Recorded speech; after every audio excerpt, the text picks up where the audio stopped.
Hey there, everybody. Welcome to Take the Black Live. I am Kayla Canarum alongside our winteriscoming.net editor-in-chief, Dan Selke. We are happy you are with us today. It is Wednesday, and we are ready to talk all of the Season 8 newest news. We are, and there's quite a lot of it, Kayla, so let's just jump in. Hello, everybody, for coming. And before we get started, I'd like to remind everyone that Take the Black Live is, for your information, on iTunes, so if you could, subscribe, download, rate us 5 stars, leave us a panegyric, beautiful, just slobbering, positive review. That'd be great.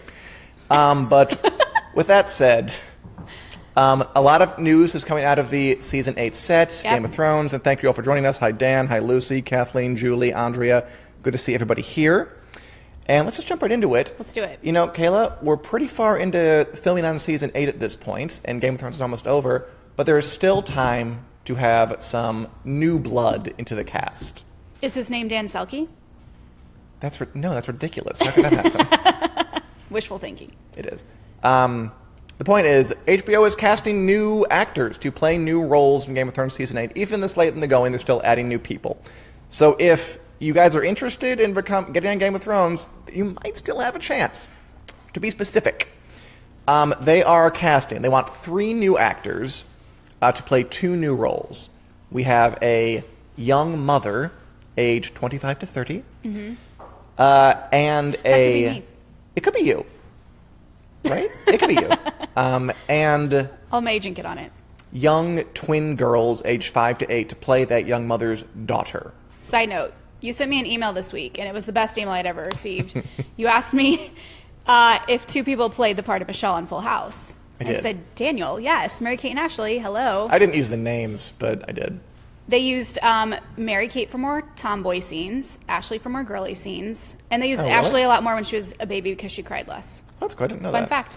They typically use twins for child exactly. parts.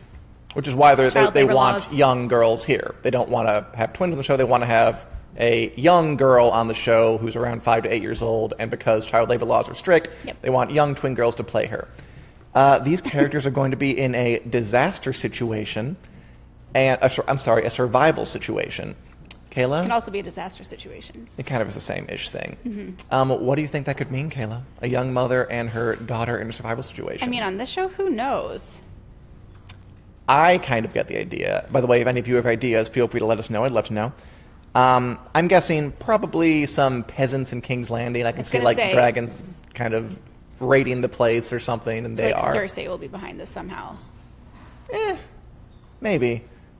I see it more as a White Walker Daenerys thing, because she causes things too. I mean, we don't think about it, Kayla. Daenerys is benevolent, we like her and everything, but if she's going to burn down cities to get what she wants, I mean, there are innocent people she's going to affect. I can't see her doing that, though, to a mother and child. I mean, she wouldn't, bear down on a mother and child, pick them out and just, blast them. It'd be more she's attacking the city, in my little view. And then, that has collateral damage. If you burn down a building, it's going to fall on someone who didn't deserve it. Right. It could be anybody, is what we're saying. Beyond that, Julie Davies could be their grandmother, she says. She might cast for that, too. Beyond that, another new actor they're adding on, so more new people, a young Irish actor named Frank Blake, who hasn't had a lot of work, but he did appear in the Frankenstein Chronicles alongside Sean Bean of Game of Thrones fame. Okay. Which is on Netflix now. He'll be playing there he is. He'll be playing a Northern Sentry who has scenes opposite leading cast members. He filmed his stuff in December. It's kind of a creepy photo. It is. I mean, I had to go through the Frankenstein Chronicles, and, he's not big in it, so I just had to, pick out little bits. Okay. Not he has, up-close and personal things. His DMs are about to be lit. His what? His DMs. After being on really are. Game of Thrones, yeah. It can do things to your career. It's going to skyrocket him. So that's good to know. But the point is, we're getting new blood in for the final season, which I think is good. You don't want to stagnate too much. I mean, they're no Ed Sheeran, but whatever. Are you aware that people were pretty upset about that, the Ed Sheeran cameo? They hated it. I mean, some people hated it. I don't think most people Didn't cared. he, deactivate Twitter because of that? I think he deactivated Twitter because of a lot of reasons. Wasn't it? Wasn't it, a long time coming? Yeah. Just add it to the pile. But it can't hurt. Apropos of nothing, we're on iTunes. Subscribe and download us on iTunes. Okay, moving on. Let's talk about some things happening on the set. Because as we know, season 8, they are building they're putting a lot of money and time into building these giant sets, and every week new things are happening there. It's always fun to follow it. Cindy Crawford thinks maybe flashback scenes. Cindy Cranford, I'm sorry. Cindy Crawford. Cindy Crawford? Else. Hey, girl. Glad you watched with Cindy Crawford. Cindy Cranford. Flashback scenes maybe. I doubt it, Cindy. Because they've been very good about not having flashbacks. You know, if they get to the end of 8 seasons and have only like one flashback, it'll show a lot of restraint. I feel like most shows would have just bombarded us with flashbacks. I have a flashback request. Do you know what it's going to be? Let me guess. You want to see young Cersei and Jaime's first fumbling tryst. No. Okay. I want something with Ned. Of course. That would be What my with request Ned? if I could ever be so lucky. Anything to specific? see him again in season 8. Just that he's there in some capacity. No, fair enough. I mean, with Bran going back in time, could always happen. Right. See him in the past. But back to the season 8 set. Okay, so the King's Landing set they're building in Belfast gets bigger and bigger, more and more elaborate. Okay, so for a while, you might remember, for a while back, they built this giant, ragged, like, destroyed hole in a wall. Okay. Which is, it's in the implication there is that something blasts through and it leaves this gaping maw in its wake. And we have that looking good, right? Just look at the detail there. That's insane. I know. But the interesting thing is, now they've been building over that, and now they've built a complete gate to cover it up. Huh. Right there. Interesting, huh? Huh. Your take on this, Kayla Knierim? For show purposes or like tourist purposes? Really in general.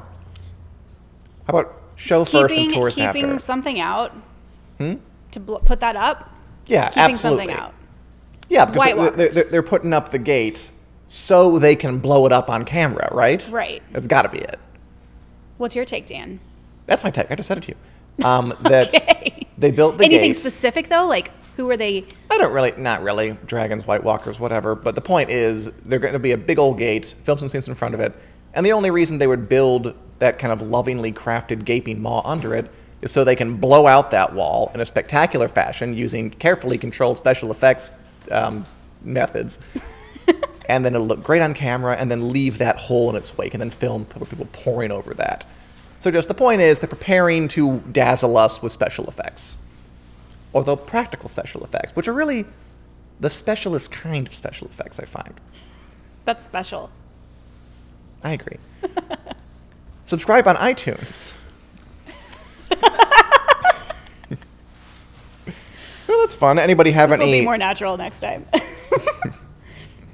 Lucy thinks that a flashback dream could be when they find out Gendry is Robert and Cersei's firstborn. Ooh, that's a deep cut of a fan theory there. But we'll see. It's possible, Lucy. Sticking with King's Landing. Okay, this part's pretty cool. They've also built a kind of dome-like structure on top of one of the buildings. And we saw this, we were like, what is this dome thing going on?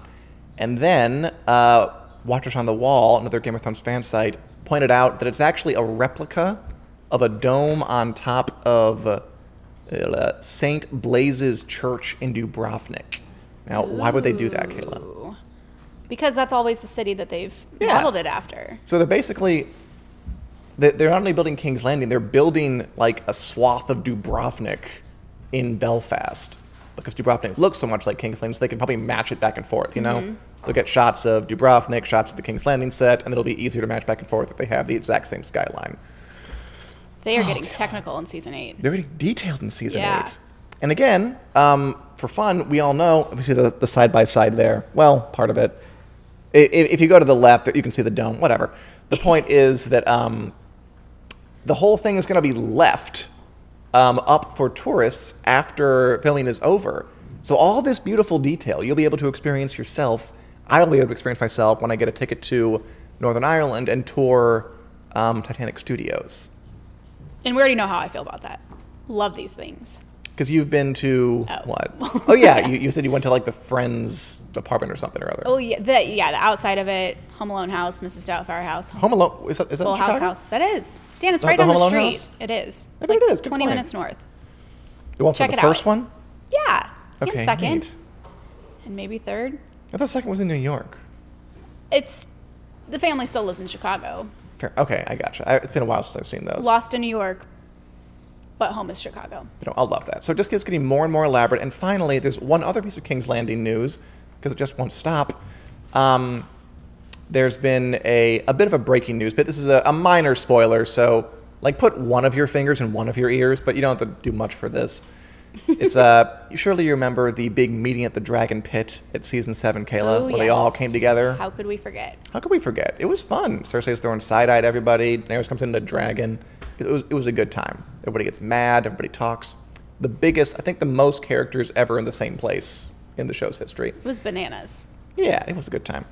The news is basically that HBO secured the rights to film at the ruins of Italica, which is an ancient Roman amphitheater that they used to stand in for that area, which is cool in itself because, ancient history is always fun. Agree. But the takeaway is we are going to go back to the Dragon Pit sometime in season 8. So we're going back there. We don't know what's going to happen there, but we're going to head back there for some reason. Your guesses are? My guess is, that's a good one. I'm going to guess we're going to see some kind of bloodier action. I don't think it'll be another meeting place. I think they've done that. I think they're going to repurpose the set, or not the set, the actual location. So something more violent and skeevy goes down there. I really don't know what it could be. I mean, perhaps... you know what? I'm just off the top of my head. Maybe they could lure some of the White Walkers or Whites there and then blow the whole thing up. By Dragonfire? Or? By wildfire, dragonfire, like a trap of some kind. Or, Was that also where the incident took place with the man's head exploding? No, That was was something a else. different place. Yeah, that was just in front of the Red Keep, just the battle area. Right. But no, this was the big meeting place. So it's fun that we're going back. It was a beautiful, striking set. I really liked the way they used it. And one other place on the Game of Thrones world tour that tourists can take. Okay, John Bradshaw is hoping we get more leaks because there's no season 9. Yeah, I'm with you there, John. And pretty exciting stuff. It is.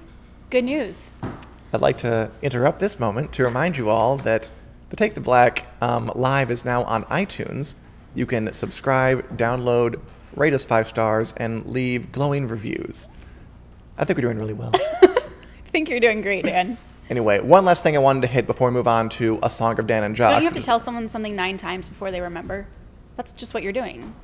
I haven't heard that, but we can try that. Something like that. I'll get around to that. One more thing I wanted to ask you, Kayla. Go. Game of Thrones is going away. It's got one more season left. Yes. And there are fans who are looking for a replacement. Something to kind of fill the void when it goes. When you hear that, does that hurt your feelings a little bit? Because do No. you think that Game of Thrones can be replaced? Yeah. I mean, I've been a nerd for many years, and you find a new thing to get into.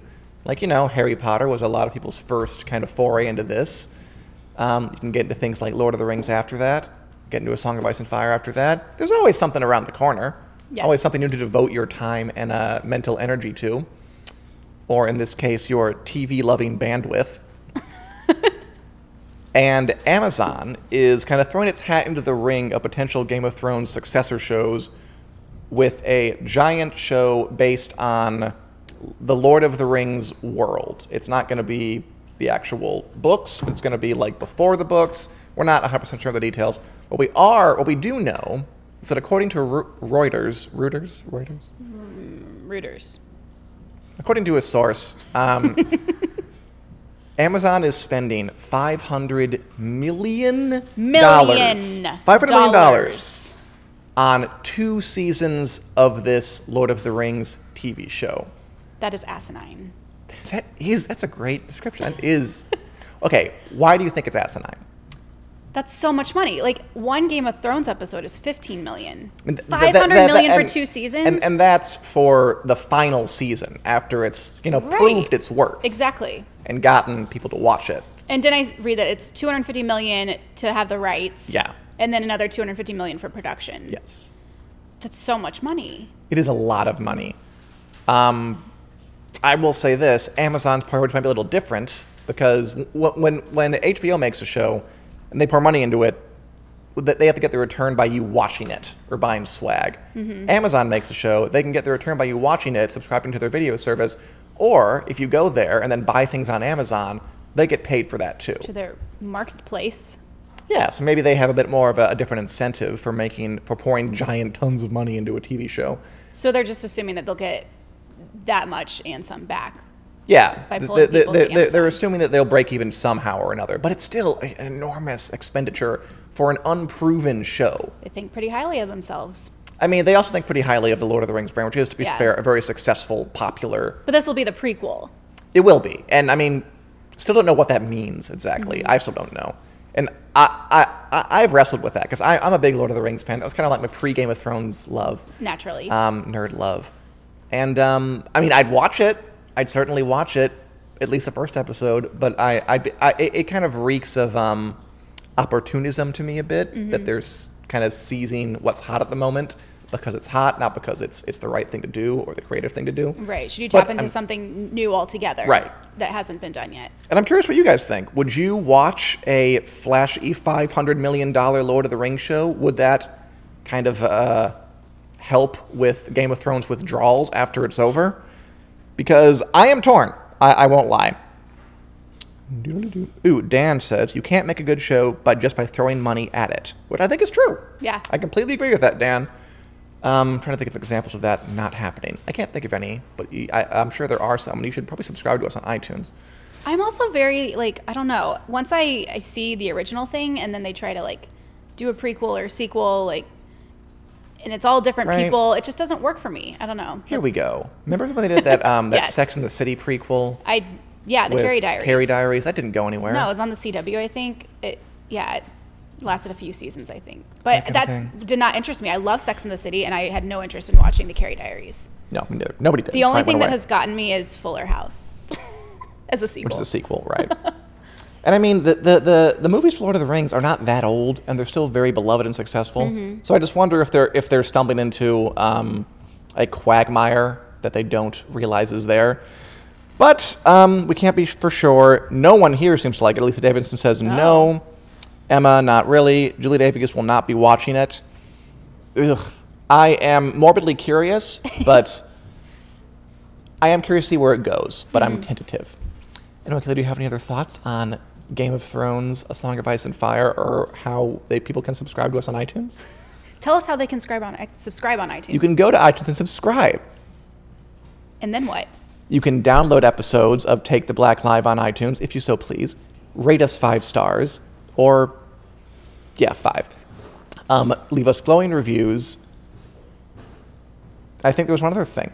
But the idea is we're on iTunes. It'd be delightful if you or everyone you know could go and support us there. Anyway, Kayla, without further ado. Dan, always lovely. It really is. I'll see you guys next week. Yeah, I think, Kayla, good seeing you. We will now bring in Josh Hill, Bye, everybody.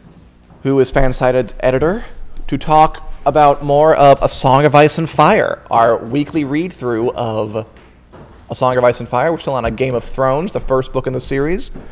Go through it chapter by chapter. I've read all the books multiple times. Josh has never read the books. We're just going to hit them up and kind of break it down, see what insights we can find. Josh, you were gone last week. I was. How was your... Were you just off, or? It was a day off. I didn't have the flu again. Last time I was not here, Right, I had you the did. flu. Forgot about that. Although I did listen to Take the Black Oh, that's sweet. on iTunes. Where? iTunes. Oh, That's right. This show's on iTunes, right? It is on iTunes. I wasn't sure. A little birdie told me you can go and subscribe and then download and rate it 5 stars, but I don't want to tell Tales at a school. Anyway, we are here to talk about A Song of Ice and Fire, Game of Thrones. We read 2 chapters to discuss today. We got Eddard 8, who, by the way, is like racking up these chapters really, really quickly. Yeah. He's by far the biggest, the person with the most chapters dedicated to him. Yeah. And Catelyn 6. I also noticed that Eddard chapters are getting really short. I like to have the next one too. This one was like 6-7 pages. The next one was long, like yeah. 7 to 8 pages. It's like this book is so centered around him that it's almost like we have an Eddard chapter and then a couple other ones, then back to Eddard. It always circles back to him. Yeah. Which again is all part of that magic I've talked about, where it tricks you into thinking he's the hero because he's obviously the main through line, and then bam, he's dead. I know. I love too because like these chapters do start feeling shorter, and you almost don't notice. I mean, it's I guess maybe I might be reading into this too much, but we're getting close to the end of his story, and it's like things are starting to speed up. So his chapters are getting shorter. His time in the story is running out and everything like that. So I kind of like that. And also they pack a lot of information into these shorter chapters. And I don't know, I was trying to remember if it was just short or if it went by quickly because we learned, it seemed like a lot was happening. And we just kind of burned right through it because it's like some of these chapters, they plot It was along. short. I counted the page. It's like, this is shorter than usual. But it did kind of hum along because we got, stuff about, we hear Jorah and we got stuff in here about Daenerys and assassinations and it was all boom, boom, boom out. And I liked it. Yeah, I like that idea that the Eddard chapters get shorter as the momentum builds because it's like any, like any roller coaster. The closer you get to the point of excitement, kind of the tenser it gets, and the more it makes you want to read, I think. Yeah. It's like the Da Vinci Code, where the chapters are really, really short, and you can just like breathe through and feel really good about it. Anyway, in this chapter, though, you mentioned we heard a lot of things, heard about Jorah, heard about Daenerys. I put down here that this is really one of the last times in a good long while where Daenerys' adventures in Essos play into the King's Landing stuff in a real way. Like, this whole chapter is talking about, should we kill Daenerys? We know she's pregnant with the Dothraki. They're talking about it. They're debating it. That's basically the whole thing. They're just debating whether they should do this. It's the entire chapter. And it's another example of that kind of tying the whole room together, bringing the whole world together in a way that we can understand it. Yeah. Which, again, once the war breaks out and people don't really have time to think what's happening with this lady kind of over here, they just kind of start to focus on, we need to beat Stannis, or we need to beat Joffrey, all that stuff. So it's good to have this here.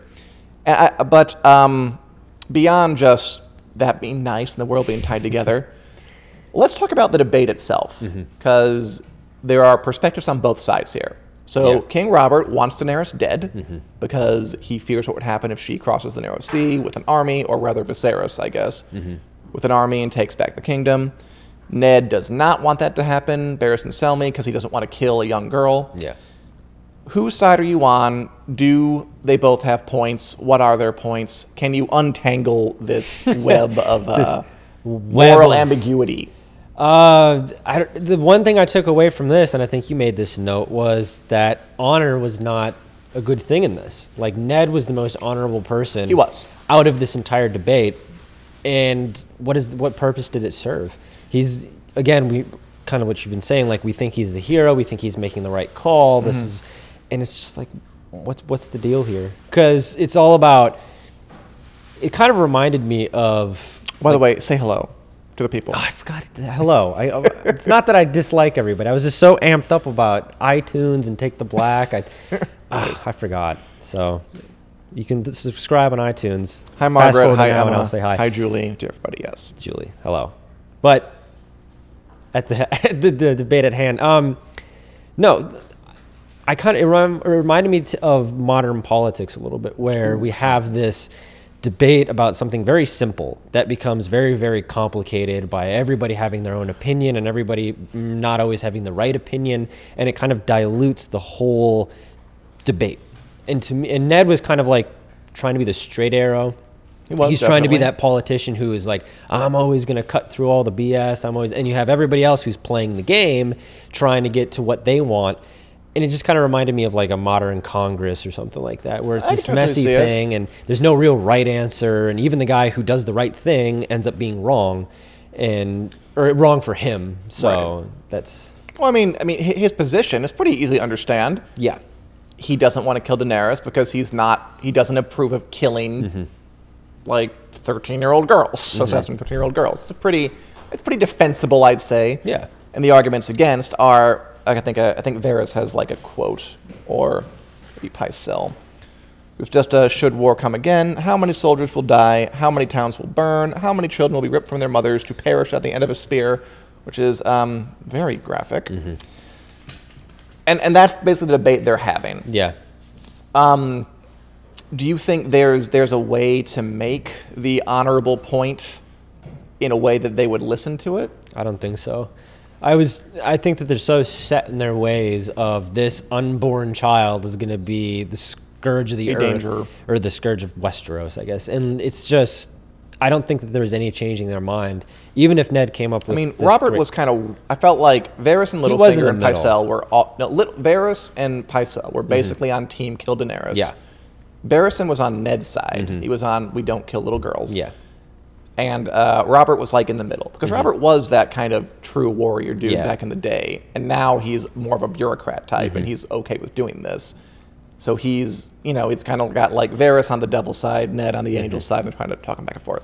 Yeah. If you want to assign moralistic values to what they're talking about. Yeah, and like relating it to like a modern Congress thing, I thought of like Robert as like the war veteran or like the John McCain or something like that, where it's like you've lived this life as the warrior and trying to do the honorable thing, and now you're kind of wheeling and dealing. You're unsure of what to do. As John McCain, I like it. Yeah, so and that's kind of how I interpreted all of that, and like, there's no.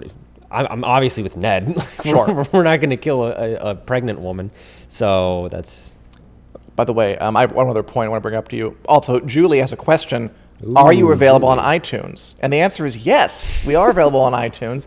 You should download, subscribe, rate us 5 stars, and leave reviews. Tell your friends. Yes. Good question, Julie. One other point I had about this is that we're talking about how to find a middle path through not killing this innocent girl, but also maybe killing her to prevent future catastrophe.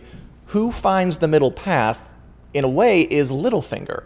Yeah. Because his suggestion is they want to hire a faceless man, which, by the way, is kind of cool because we get the mention of the faceless men years before they show up, like books before they show up, which would definitely work because they're really good at that. That's their whole gig, is assassinating. And Littlefinger suggests, no, it's too expensive. Let's just put out a bounty on her head. And he explains to Ned later that by doing that, he's making a situation where some idiot's probably going to try and kill Daenerys for the bounty, and they're going to fail. And then that'll actually make her less likely to be killed because then they'll be under their guard, which, by the way, is exactly what happens.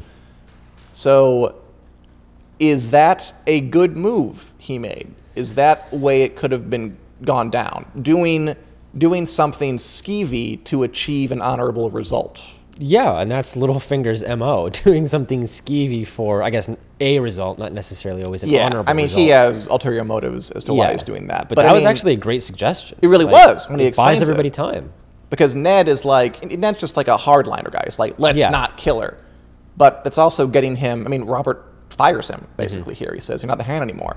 If he'd gone this route and just... He could still get the result he wants, which is Daenerys not assassinated, but he could do it in a way that doesn't get him banished off the council, which is what Littlefinger does.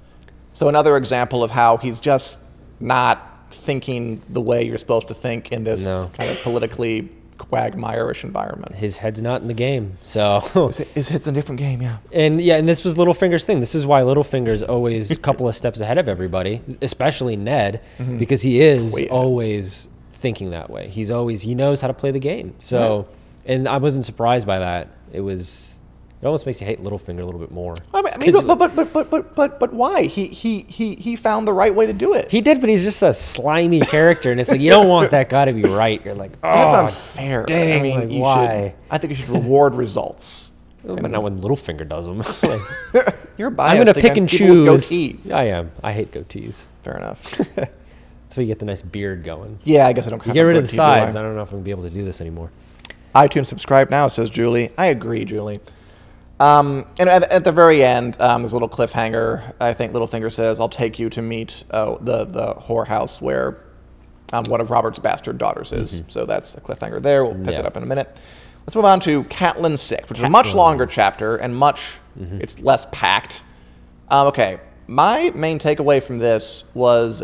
how much was spent on walking from point A to point B without, I was reading through it, and a lot of it is descriptions of the Vale. So this chapter is Catelyn's at the mountains of the Vale at the start, and she wants to get to the Eyrie, take Tyrion there to put him on trial in front of her sister Lysa and her crazy breastfeeding child.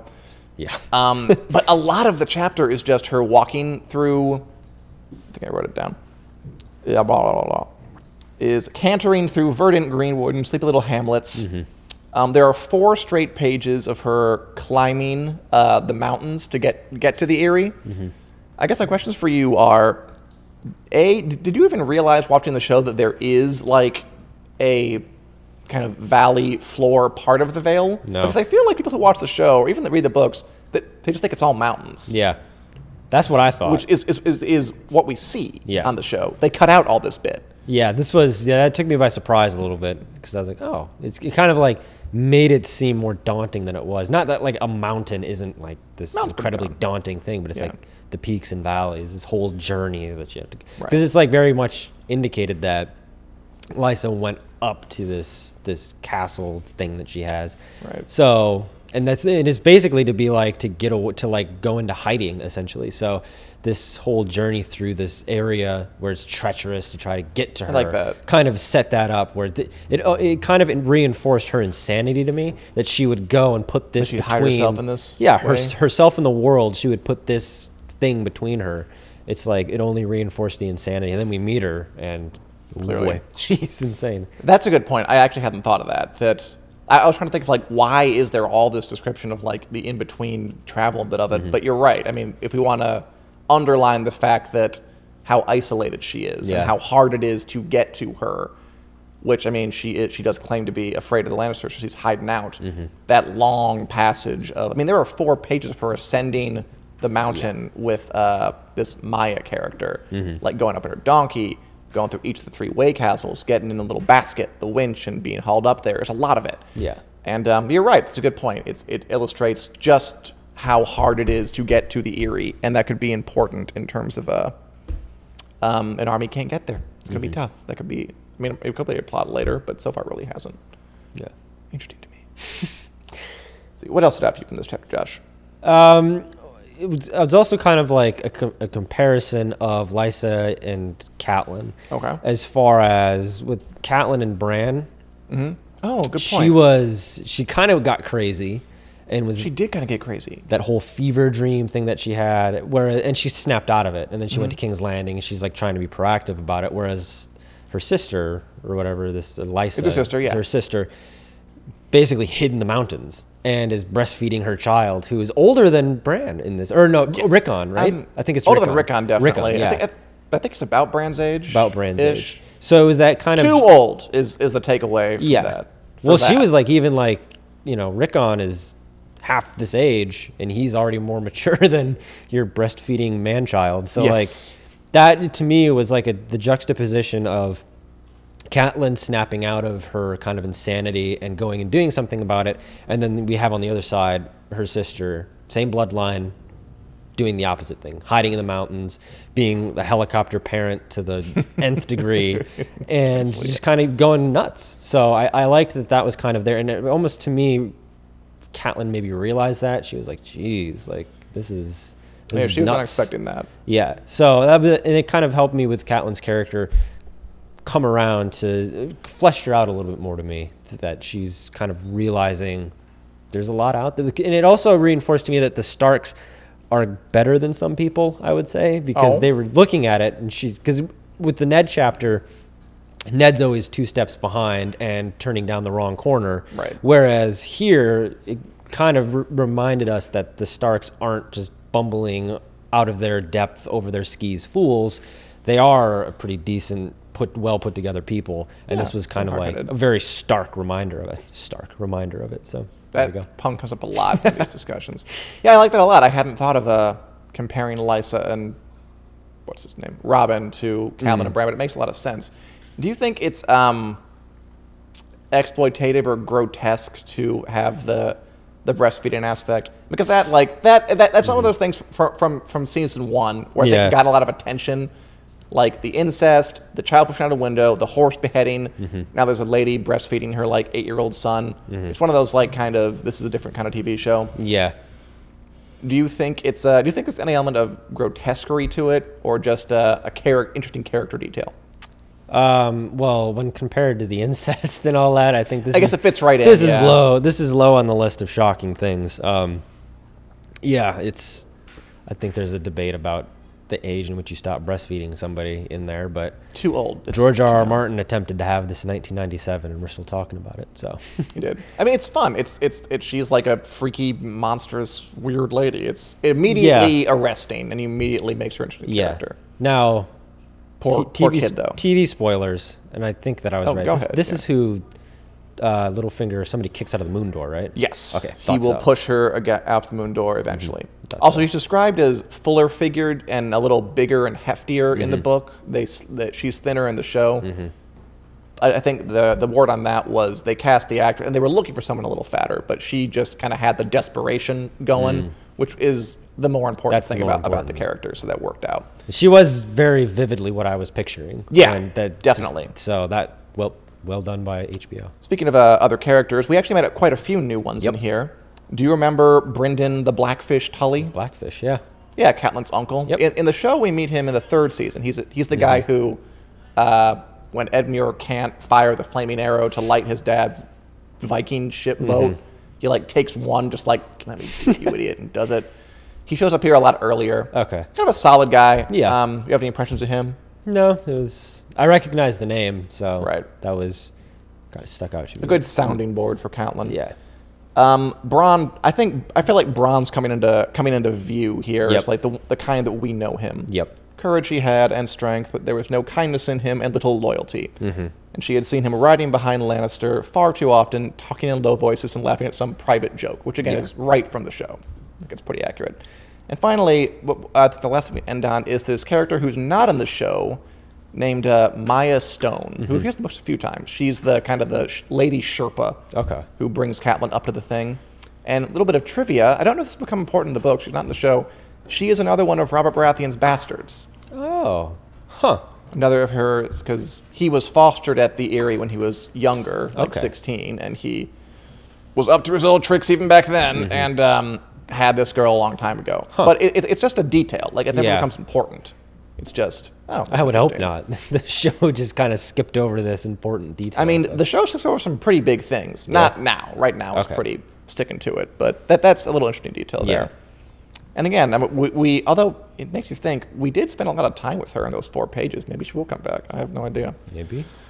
Anyway, any other thoughts on these 2 chapters, Josh? No, I did like kind of the continuation of this Catelyn coming around to Tyrion narrative that's been going on. Yeah, that's because it's fun. Like, she was, had him arrested in this tavern or this pub that they were in, and now it's slowly becoming. And I think it was important to mention of like Littlefinger and the dagger and all that kind of stuff, and her coming around to the idea that Tyrion is maybe not that bad. Which, in the larger sense, is you've got a Stark coming around to seeing a Lannister is not that bad. Good point. So that was kind of, I like that. We kind of all know where it goes. I see what you're saying. I mean, also, let's qualify, like, not that bad, but still bad enough that she wants to try him for the assassination of Bran. Yeah. So she's not like all the way far gone. She feels bad about it. I feel like she feels a little. She has some doubts now.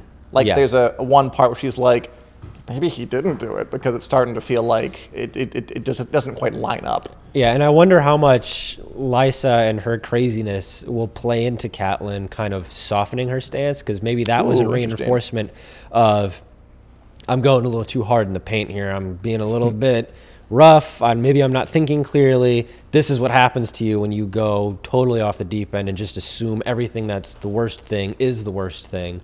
I like that a lot. Maybe that'll kind of soften her up a little bit. But that's great. Like Lysa as like a kind of a funhouse mirror version of Catelyn. I hadn't really thought about it, but this is a book. Literary devices, always fun. Yeah. Anyway, next week I think we should read the next Eddard chapter, and then I believe a Daenerys chapter. She like, if Eddard has like all the chapters, Daenerys has like very few. So when she shows up, it's always interesting. Well, looking forward to it. Yeah, next week we'll be back. And we'll say hi next week. A Song of Ice. You better. A Song of Ice and Fire news, Game of Thrones news, more of A Song of Dan and Josh. Back next week, Wednesday at 4 o'clock. And between now and then, my recommendation is we are on iTunes in podcast form. All right. You can subscribe, download, rate us 5 stars. Be great. I mean, yeah. I'd rate us 5 stars. I would too. I like us. We're and if pretty you want to good. leave a review, that'd be great too. And thanks for watching, guys. We will see you back here at 4 p.m. Central Standard Time next Wednesday. Have a good night.